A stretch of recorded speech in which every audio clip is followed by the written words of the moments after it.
అస్సలం అలైకుం. హాయ్ అండి. అందరూ ఎలా ఉన్నారు? Welcome back to my channel Akram vlogs అండి.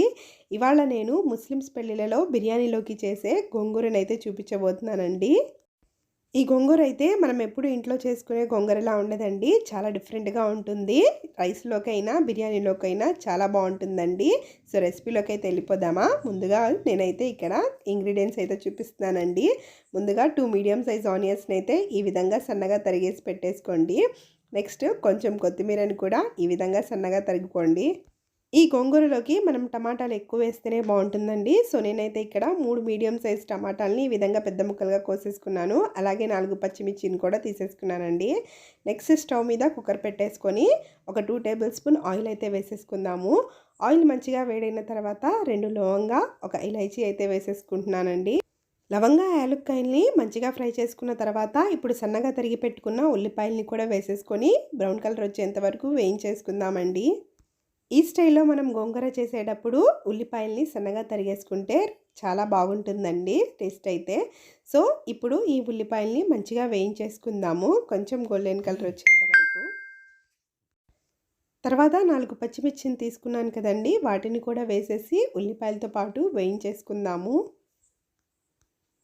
మంచిగా వేయించేసుకున్న తర్వాత మన ఆనియన్స్ అయితే గోల్డెన్ కలర్ అయితే వచ్చేసాయండి. ఇప్పుడు ఒక టేబుల్ స్పూన్ అల్లం వెల్లుల్లి పేస్ట్ని కూడా వేసేసుకొని పచ్చివాసన పోయేంత వరకు మంచిగా ఫ్రై చేసేసుకోవాలి.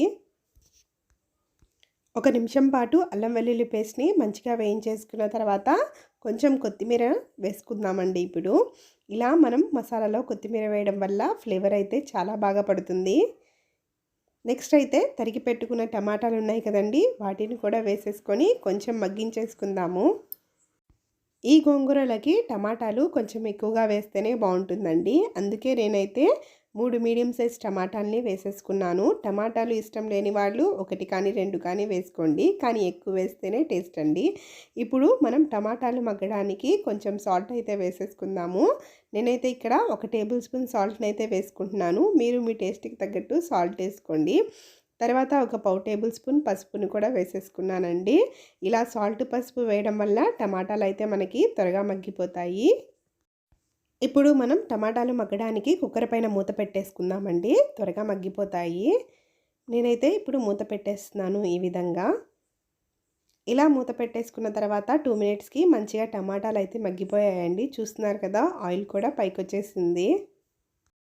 ఇప్పుడు ఒకసారి మంచిగా మిక్స్ చేసేసుకొని మనం కడిగి పెట్టుకున్న గోంగూరని అయితే వేసేసుకుందామండి ఇందులోకి. నేనైతే ఒక కట్ట తీసుకున్నానండి గోంగూరని, మంచిగా కడిగేసుకున్నాను ఒక 2 to 3 టైమ్స్. ఇప్పుడు ఆ గోంగూరని వడగట్టేసుకొని ఇందులోకి వేసేసుకుందాము. నేను ఇప్పుడు చెప్పే కొలతలన్నీ ఒక కట్ట గోంగూరకి కరెక్ట్గా సరిపోతాయండి. ఇలా గోంగూర మొత్తం వేసేసుకున్న తర్వాత పైనుంచి కొంచెం కొత్తిమీర అయితే చల్లేసుకుందామండి. ఇలా మంచిగా గోంగూరను, కొత్తిమీరను వేసేసుకున్న తర్వాత ఒకసారి అయితే మిక్స్ చేసేసుకుందామండి. గోంగూరకి మసాలాలన్నీ మంచిగా పట్టేటట్టు కింద నుంచి పై వరకు గరిటెతోటి మంచిగా తిప్పేసుకోండి ఒకసారి. చూస్తున్నారు కదా, గోంగూర అయితే అప్పుడే మగ్గిపోవడం అయితే స్టార్ట్ అయ్యింది. చాలా ఈజీగా మగ్గిపోతుందండి గోంగూర. గోంగూర తీసుకునేటప్పుడు ఒకసారి ముదిరిందా లేదా లేతది చూసుకొని తీసుకోండి. లేతదైతే చాలా బాగుంటుంది టేస్ట్. ఇప్పుడు నేను ఒక హాఫ్ గ్లాస్ వాటర్ అయితే వేసేసుకున్నాను. దాంతోపాటుగా ఒక 1.5 టేబుల్ స్పూన్ కారం కూడా వేసేసుకుంటున్నానండి.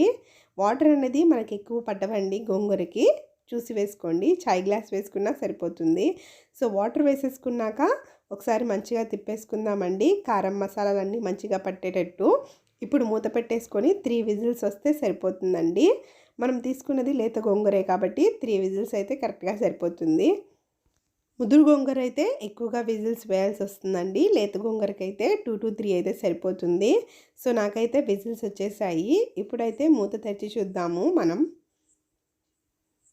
సో గోంగూర అయితే చూస్తున్నారు కదా, మంచిగా మనదైతే ఉడికిపోయింది. ఇప్పుడైతే పప్పు గుత్తితోటి ఒకసారి స్మాష్ చేసేసుకుంటే గోంగూర అయితే రెడీ అయిపోతుందండి. మూత తెరిచిన తర్వాత ఒకసారి గరిటెతోటి మంచిగా తిప్పేసుకుంటున్నానండి. వాటర్ అయితే ఎక్కడా కూడా లేవు. మంచిగా అయితే 3 విజిల్స్కి మనకి గోంగూర అయితే ఉడికిపోయింది. ఇప్పుడు పప్పు గుత్తితోటి స్మాష్ చేసేసుకుందామండి ఈ విధంగా. లేత గోంగూరే కాబట్టి ఎక్కువగా టైం పట్టదండి. అదే ముదురు గోంగూర అయితే చాలా టైం పడుతుంది మనకి. సో చూసి తీసుకోండి లేత గోంగూరని. ఇప్పుడైతే గోంగూర అయిపోయిందండి. ఇప్పుడు సర్వింగ్ బౌల్లోకి అయితే తీసేసుకుంటున్నాను. ఇలా మసాలాలు వేసి చేయడం వల్ల ఈ గోంగూర అనేది చాలా బాగుంటుందండి. మీరు పెళ్ళిళ్ళలో తినే ఉంటారు. బిర్యానీ ఒక్కదానిలోకనే కాదండి, రైస్‌లోకైనా, బగారన్నంలోకైనా, టొమాటో రైస్‌లోకైనా కూడా ఈ రెసిపీ అనేది చాలా బాగా సూట్ అవుతుంది. సో, నా ఈ రెసిపీ కనుక మీకు నచ్చినట్టయితే ఒక లైక్ వేసేసుకోండి. అలాగే మీ ఇంట్లో కూడా ట్రై చేస్తారు కదా! ట్రై చేసి ఎలా వచ్చిందో కామెంట్ సెక్షన్‌లో అయితే చెప్పండి. ఈ రెసిపీ కనుక నచ్చినట్టయితే లైక్, షేర్ అండ్ సబ్స్క్రైబ్ అండి.